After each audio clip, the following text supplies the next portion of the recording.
Women, you can't live with them, you can't live without them. Well, I disagree with the first part. For a guy like me, living with them is a win-win-win-win-win-win situation. This video is going to be very subjective. It may not apply to everybody, but hopefully it'll be useful.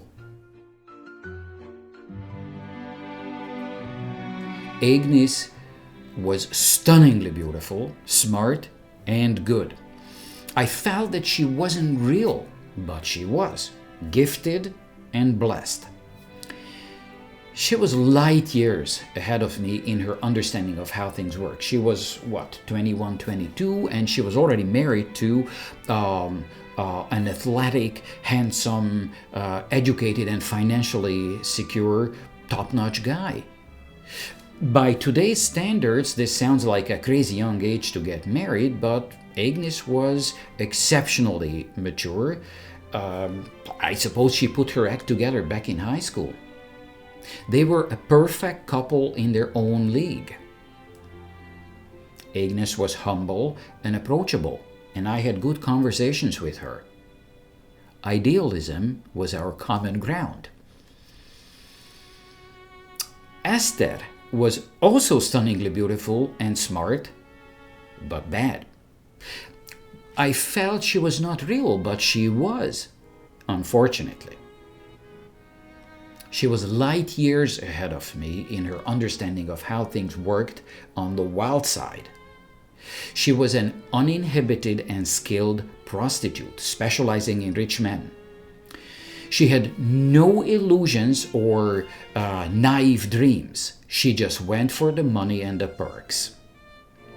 This gorgeous female monster was in her own league. Teachers' college was just an innocent-looking front for her clandestine operations. From her perspective, I was a poor loser with ridiculous ideals, a child. So she never talked to me. We had no common ground to speak of. At teachers' college, the boys were outnumbered by the girls 17 to 83%. This didn't make my dating life easier because I wanted to find my true love, nothing less. This is what the field looked like. The nice and desirable girls already had fiancés or steady boyfriends, so they were out. Then there was a group of girls that I avoided like the plague. They literally scared me. Aggressive, assertive, dominant, territorial, self-centered, with the charm and grace of a Sherman tank. Then there was a large number of nondescript girls. To be fair, they may have been perfect for other guys, but sorry, they offered nothing that I was looking for. So, how big was the pool of available and friendly girls who were happy to socialize with me? Not big. And as I got to know them, the red flags kept popping up, further shrinking the number of prospects. Lesson number 1. Finding a treasure is difficult because treasures are hidden and they're not all over the place. I'm not particularly proud of one of my cousins who was spoiled rotten by his mom. He plunged into the nightlife of a popular touristy resort place at an early age. Easy hookups, alcohol, drugs, and gambling. A lot of low-status girls were attracted to the casinos and bars, hoping for a more glamorous life. My cousin described them as stuffing machines. A girl as a discardable object? Just think about it for a minute.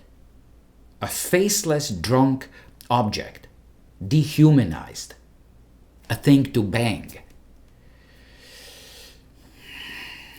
Back in the day, The available porn for us was pirated, low-quality Yugoslavian reprints of West German magazines. And the content? Professional models in exotic locations acting out fantasies. Poor Eastern Europeans may have looked at it with envy. Oh, these West Germans, they're so liberal, so free, so ahead of us. Well, advanced or not advanced, we knew that the material was fiction. Look at where porn is now.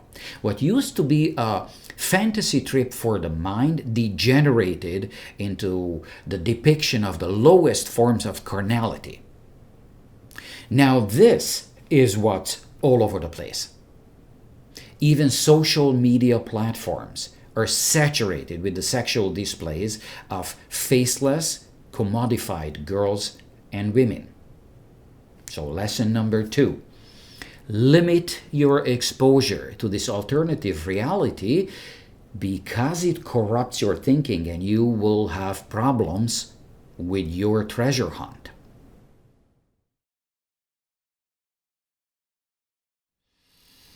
The world has so many fascinating things that give me joy and energy. I get enthusiastic about wonderful women. All of my sports heroes are charming, warm-hearted, real women.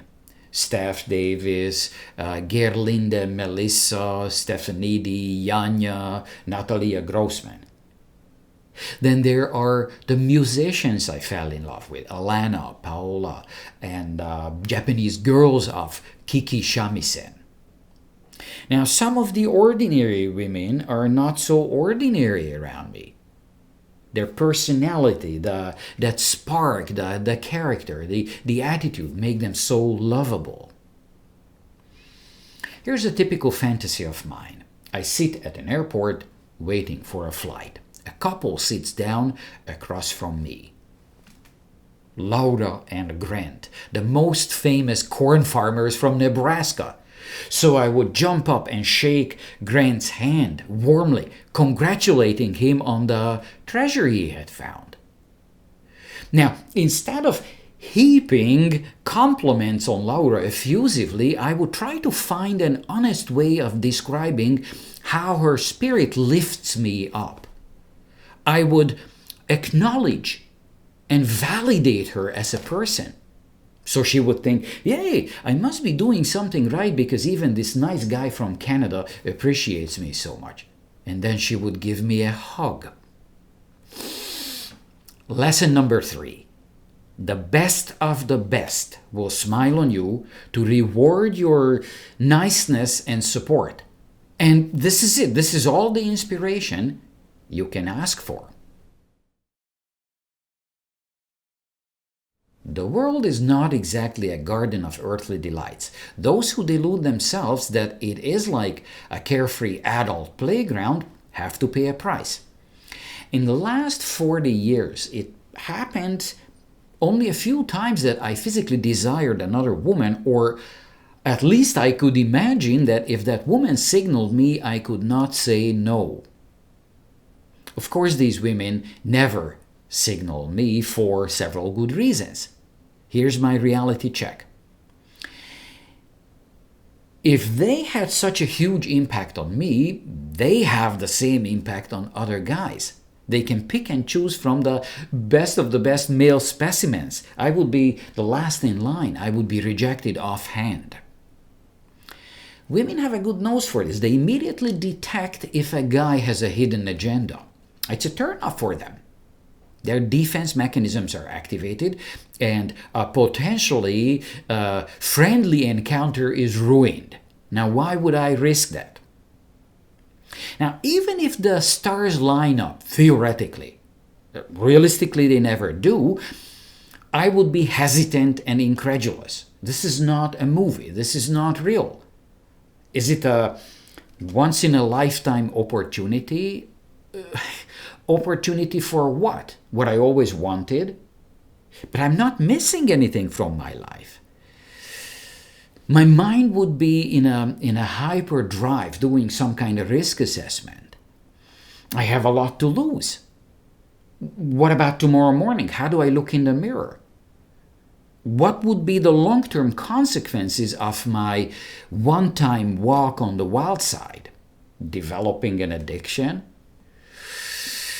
My overthinking would close any window of opportunity. And I haven't even mentioned the moral considerations. Lesson number 4. Temptation originates in my head and ends in my head. It is not a good idea to leave thinking to another organ.